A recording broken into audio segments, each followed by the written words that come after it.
And I woke up on October 21st and my boyfriend had died in his sleep. I had been out of my body. I 100% feel like I watched myself take this action. An awful experience. There's nothing else to be said for it. I yelled that he was dead. I was never prepared for this level of grief. That I remember years ago seeing Nora McInerney, I think I'm going to say it wrong, and her TED Talk about her banner year. And I remember thinking, wow, how can anybody survive that? How can anybody get up on stage and talk about it as eloquently and calmly as she did, using humor? And her message was so important. And I just remember watching that years ago and thinking, I just don't know what I would do if anything like that happened in my life. And I was really moved by it and it stuck with me. That being said, I'm very familiar with death. My mom was 80 when she passed, and she was the youngest of 11. I've lost friends. I've lost most of my family as we know it. And I'm used to death. But I was never prepared for this level of grief and trauma. So like Nora says, my banner year, it begins on October 21st of 2020 during the pandemic. I had just come back to work where I'm at right now at a movie theater in Sarasota, Florida. We were opening up the theater on October 23rd to the public during COVID. And I woke up on October 21st and my boyfriend had died in his sleep. And the process of that morning and going through that experience is it's life altering. We have a tiny one bedroom and he had fallen asleep on the couch, not unusual, and hadn't gone on his normal walk in the morning, not terribly unusual. But I hurried up and grabbed my coffee and went into the shower and was getting ready really quick to fly into the theater down the road. And when I was leaving, he was still sleeping, or so I thought, and I was getting ready to go, and I said, hey, I'm leaving. And he didn't move and he didn't budge. And I knew right then and there something was wrong.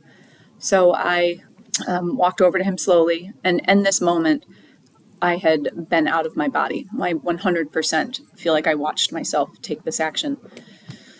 It's such a surreal moment of clarity. I slowly walked over to him and the room was still dark. So I pulled back the curtains and I turned on the light and I dropped my bag because I knew he was gone. I touched his chest and I touched his neck and I noticed his color was off. And then after that, shock sets in. So I had a kind of pins and needles feeling all up and down my body. And I slowly, my instinct, I backed out of the house and I sat on the stairs outside of my condo and called 911. And that was at 8:55 in the morning on the 21st. And within about 7 minutes, they had confirmed and said, I'm so sorry, there's nothing we can do. And then full shock sets in, and knowing right then and there how your life is different and how people's lives are affected. I mean, it is an overwhelming, truly gut-wrenching experience. And anybody that's been through this knows that. I had to call his brother and call his family and call friends. And in the chaos of that, a friend was with me and one of the first to come to my aid. By then, the neighbors were out and the police were here and the investigators, because it was, we weren't sure. An awful experience. There's nothing else to be said for it. So I sat on the steps until they took him away. And throughout the process of his family coming and the chaos, just the sheer chaos of that scene, I don't remember pockets of it. I have like this grief fog.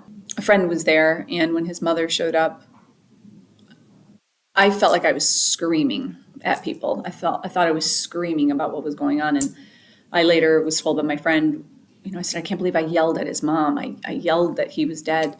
And she goes, sweetie, you could barely get the words out. You weren't yelling, but my body was. Sam Mosler was the most spectacular human being we all had the pleasure of knowing. He listened fully and he gave his all to anybody he was with. And if you were with him for 5 minutes, you knew that. He made you feel like you were the most important person in the room. And he did that consistently, and it's very special. He was not of this world, and unfortunately, he left us too soon. When he died, he was 45. The aftermath of this, the grief and the trauma, which is hard to kind of process and understand, and what it does to your body is that's a whole other conversation. We are lucky because Sam was so loved here in Sarasota that we have scholarships in his name at the regional theater he worked at and grew up at, and his high school has a scholarship that we give to a senior going into the arts. We have a novel of his that was published posthumously. We have a book that's being turned into a play, and lots of other works in the future. So my purpose now is to be a part of this legacy of Sam Mossler, because he deserved it so. And it's not lost on me how special that is, because not everybody gets that. I'm going to segue away from that for a minute and answer some questions, because I love the questions you ask. Although recording this feels very strange, I'd rather be asked directly, but I'm glad to do this anyway. What has worked for me the most is grief therapy. I can't recommend it enough. I knew within those 5 days I had an appointment with a grief therapist. And I remember in my head, I had said that my future self needs this now, because I don't want to be where I am now going on 3 years in that cloud that I was in. So I can't recommend it enough. Look to your local resources, because I was lucky enough to get free grief therapy for a very long time. Find literature that speaks to you. Pockets and phrases. You can't really contain a whole book when you're in that level of grief. But I found Megan Devine's It's Okay That You're Not Okay to be my grief Bible. I think that book is my rock. And that first page, when you know you have your people, the first page when you open the book says, "To those that are the stuff of other people's nightmares." And that solidified that was going to be the book for me, because it is a nightmare. Taking the time to rest when you can is important, because grief will throw your body into illnesses and things that you just can't even imagine. I was breaking out in hives. I had contact dermatitis on my face. I was sick. And let people take care of you. I am very afraid of death. I've always had a hard time sleeping, and it's really difficult to go to bed at night knowing that I could not wake up in the morning. And it happened in my house. So it's a very normal thing, I think, for me to have that trepidation and to be caught off guard, a little PTSD because of it. But I also have anticipatory grief now, and I'm as much as I've been familiar with death, I'm on edge a little more than I would have been before, anticipating losing more people, because it'll happen, and we know that, and that's something I'm dealing with. I think we have to talk about death and grief and trauma and bereavement and practices like this more, because as a culture we're just not there. And I was very fortunate with my company, because we were opening a movie theater during the pandemic. I wasn't as needed, so I was able to take some time, and that helped put me back together again. I was really supported by work, and I was really supported by friends and family and community, and it helped shape how I'm doing now. What have I learned? This is my favorite question. To me, this is nothing short of a miracle. Sam and I had a great love, and we had a really beautiful romance, and I'm really fortunate for that. And the thing that broke my heart and shattered me, losing him and that love being gone, is exactly what I was able to use to help heal me again. So it's a full circle experience of having gone through such heartbreak and devastation, and you never think you're going to be okay, and you never think you're going to experience joy. And I'm never going to laugh again. I'm definitely not going to love again. And the world is cruel, etc. But when I worked through all of that with a lot of grief therapy and reading books and quiet time, is that I carry that with me now.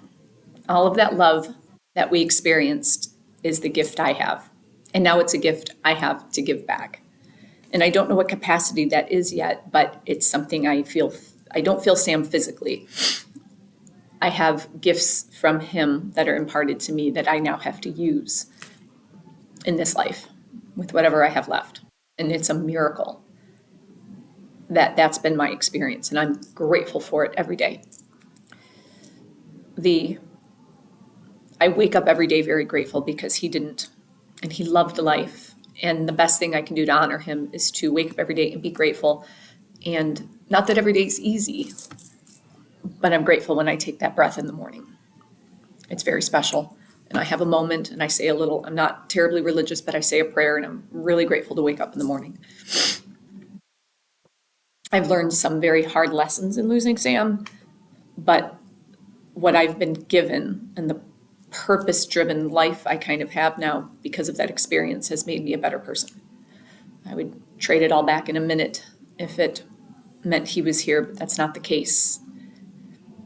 So what do we do with it? I'm working very hard on that to extend on this banner year. 9 months after Sam died, my mom died, and she was 80 and she had cancer. I'm sorry, she didn't have cancer, she smoked, and she had COPD, and she went very quickly, and we're very grateful for that. She didn't suffer long, and that's all you can hope for. But soon after my mom died, we found out that my sister and I have a half sister from my mom, and we share a name. So within this 9 month span where I'm still deeply grieving Sam, just kind of finding my footing and trying to get back to work, my mom dies, and we find out we have a half sister from my mom who's 10 years older than me, and her name is Nicole. You can't script this.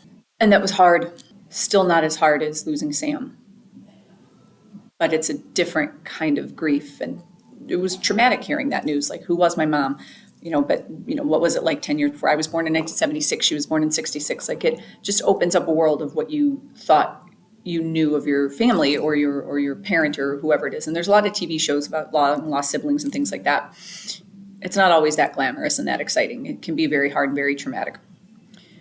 A couple months later, I met her when I went home to Michigan for a few days, and her adoption paperwork showed some information about also there was a brother in 1964. So essentially, my mom was had a completely different life than what we knew of her. And she took all of this to her grave. That takes some rectifying, that takes some processing, which I'm still doing. I had gained some tools from the grief therapy with Sam, and then I jumped right back into grief therapy after learning this news about my mom. I'm not mad at her. I've forgiven her if I needed to. I don't think I did, because she made her decisions and it was a different time, and I have to honor that. But it's still something to be said that I have a half sister that I share a name with, which I believe was on the adoptive family, not my mom.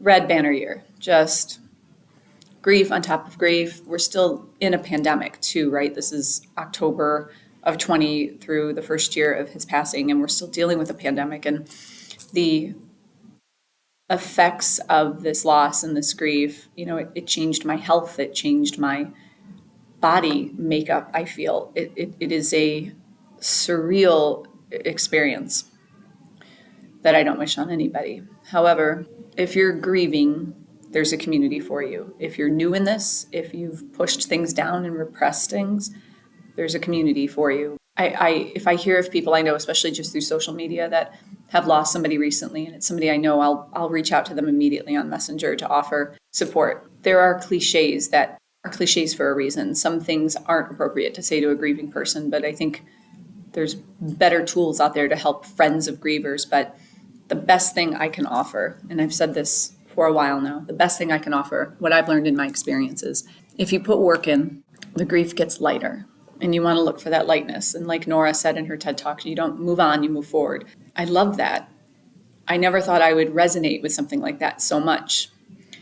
But I haven't moved on from Sam. He's, constantly in my life. And I'm glad for that. But you have to move forward. And that's the best way you can honor your loved ones as well. So that's a really profound statement. But if you're in the throes of that early grief, if you're in that devastating shock, trauma, PTSD, if you're in those beginning stages of it, it gets lighter. And that's my best takeaway from it. It's not better. It's not ideal. It's not great. But when it started to lighten, it didn't sit on my chest all day anymore. It would happen in pockets. And I didn't have to spend days and days and days and days and days bed crying anymore. It got lighter in time. And those lighter moments, like my grief therapist said, I leaned into them. You got through more days where it was lighter. So now the lightness is, balances the hard days. There's still pockets of it. There's grief waves. It'll take nothing. A song, a scent. I'm reminded every day. But I don't need tangible things to be reminded of him because I carry him with me all the time. but look for that lightness, because that will help get you through those really dark, heavy days. And you can't live in those dark, heavy days. It'll crush you. It'll physically crush you. But it just took work and rest and confiding in friends and having big, long cries. It has to come out. You have to get it out of your system. And now going in on the third year, which is, it feels like I'm saying he's been gone 10 years. 3 was different from the second year, and I don't know why. The community here has helped put me back together again. My work has helped rebuild me, and I'm so grateful. And I thank you, David, for putting this brilliant podcast together, and I'm grateful that you put the work in for this. This community needs things like this. We need this. So that's my story. Sam Mosler, we miss you so much. Thank you.